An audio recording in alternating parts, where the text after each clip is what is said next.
Okay, before the video starts, I just want to give you a bit of a disclaimer. This video may be a little bit boring and not very visually pleasing. I'm not going to have lots of footage clips and all that kind of stuff. It's mostly just me talking. So you may want to do something while you're listening, but I hope you enjoy and that you can learn something from this or take something from this.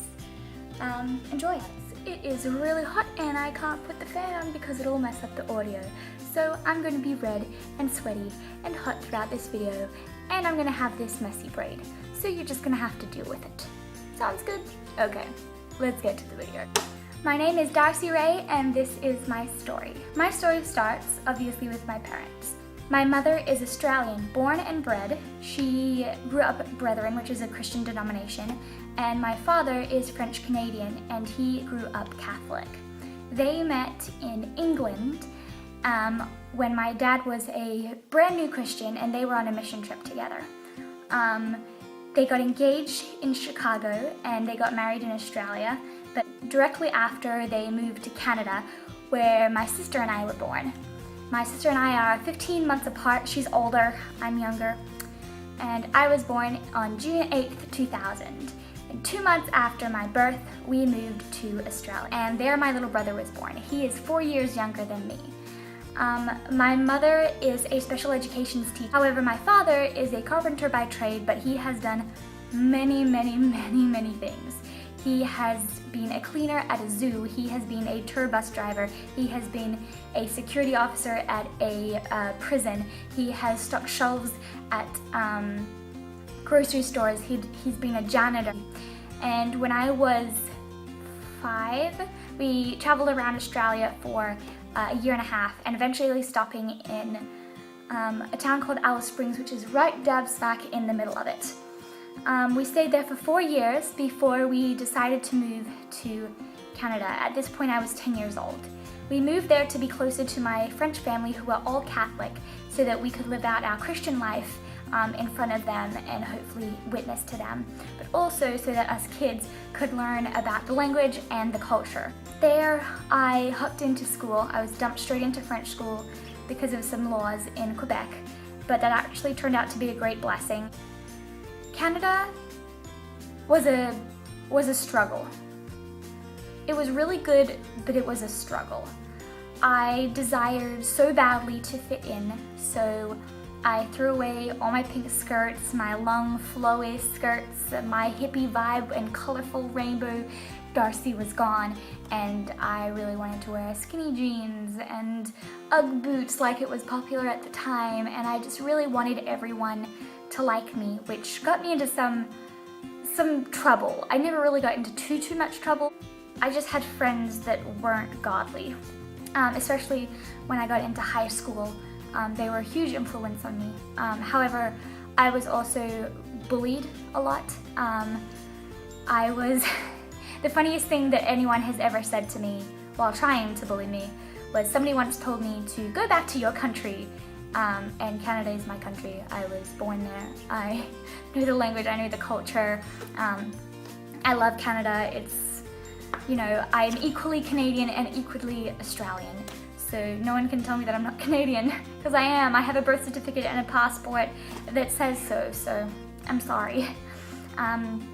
So yeah, I was really bullied at school, and then later, once I started to fit in more, I got these amazing friends, and they were really good and really bad for different reasons, but they were really good because I also had troubles with people at my youth group, and so that was a huge damper on my relationship with God, because I was like, if anyone should support me and love me and care for me, should it be those at church? Shouldn't it be those who call themselves Christians?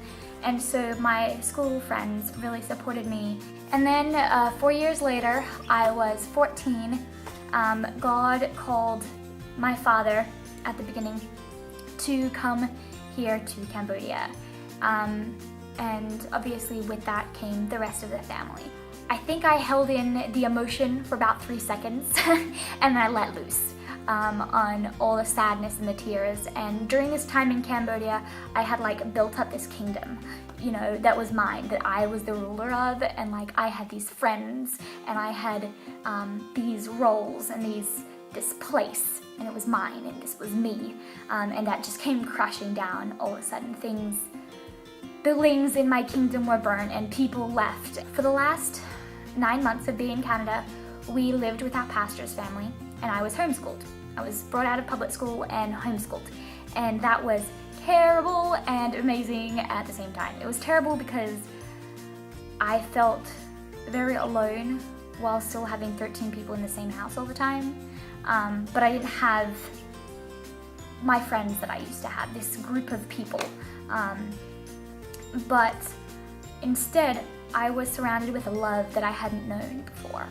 All these people in this house loved me for who I was, for me, not because I was rich or because I had great grades or because I was beautiful or because I was an amazing athlete or anything like that. They just loved me because I was Darcy, because I was one of them, because we were a group and a team, and they loved me anyways, no matter what. So that was absolutely amazing and terrifying and scary and difficult, but it was really, really, really good for me. Cambodia, once we finally came here, I was ready. We had done so much preparing and preparation and everything, and I was just ready to get here. So when we got here, the first 6 months at least were really difficult. All my remaining friends back home stopped talking to me. I talked to none of them anymore, and my kingdom came crashing down even further. And it was really just difficult also for my family to find our place here in Cambodia and everything. But then we started to find our place, and God started to tell us what His plan was for us and where He wanted us to be and what He wanted us to do. For the first time, I felt God's unconditional love, and I felt joy that can only come from Him, and I felt at peace with everything that had happened. And that was amazing. And He rebuilt me, and I didn't do any of it this time. I didn't have to do anything. It was all Him. He rebuilt me and made me who He wants me to be. And I'm still growing. I'm still a growing person. And I cannot give you a date or a time that I can definitively tell you. Couldn't even tell you a month that I could give you of when I became a Christian or when I was brought into God's kingdom or any of those terms. But I don't think it's necessary. I don't think I needed to have prayed a prayer. I think it's a heart thing. It's where your heart is.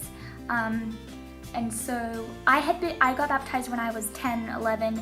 I'd been in the youth group and everything, but I hadn't become God's child until when I was here. And so I think that really proved to me that people who say they're Christians aren't necessarily, because I had called myself a Christian my whole entire life, yet I was not God's child until I was probably 15. And so that was amazing.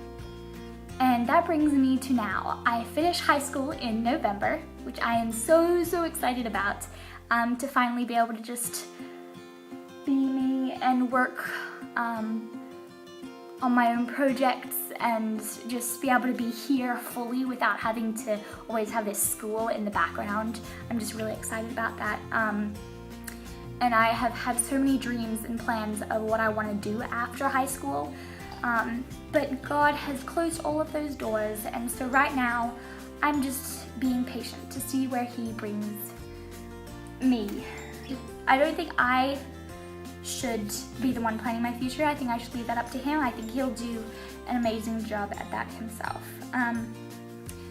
So just to finish up this video, I wanted to share 3 lessons that I learned over my crazy life. This crazy life that I've had. I've learned many lessons, and I wanted to share a few with you right now. So the first one is kind of cliche, and if you're a Christian, you probably already know this in your head, but you might not know this in your heart, as I've heard my father say. You really need to live through something sometimes to really know it, to understand it, to feel it. And so during my life, I had to learn that no matter what I do, no matter what I've done, I can do nothing to take God's love away from me. His love is unconditional, which means that it has no condition. It is not hinging on anything. His love will remain infinitely big for eternity, for me, for this little human being. And that was something that I never really grasped until I came here and I really began to invest in my relationship with him. And that is something amazing when you really finally get it, when it finally clicks.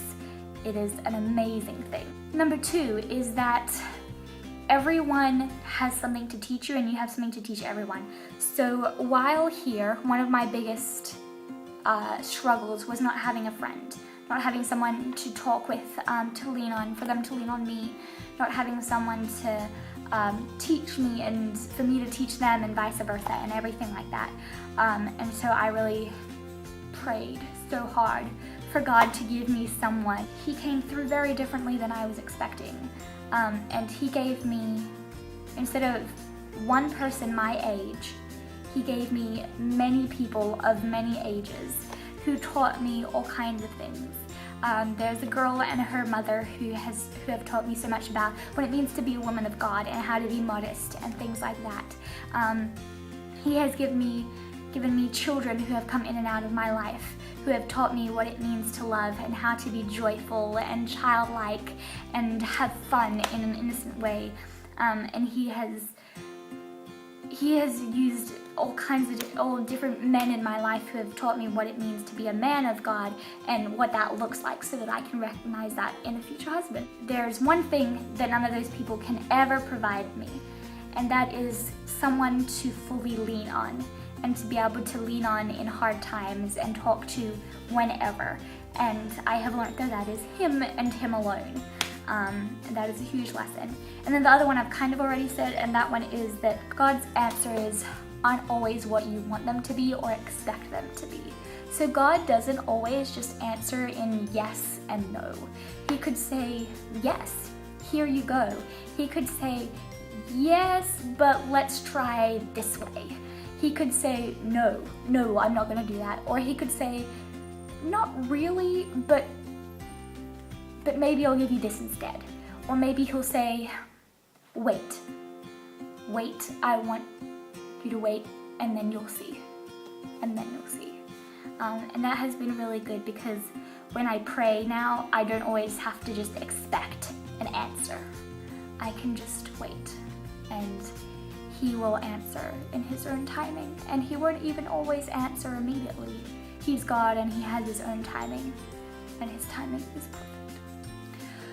Oh, so that is all I have for you today. I know it was a bit of an interesting video, maybe a bit of a boring one, but I really wanted to share my story so that you guys know who I am, where I come from, where I stand in my beliefs, and all that kind of stuff.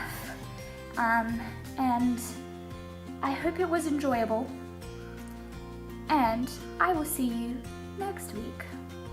Bye.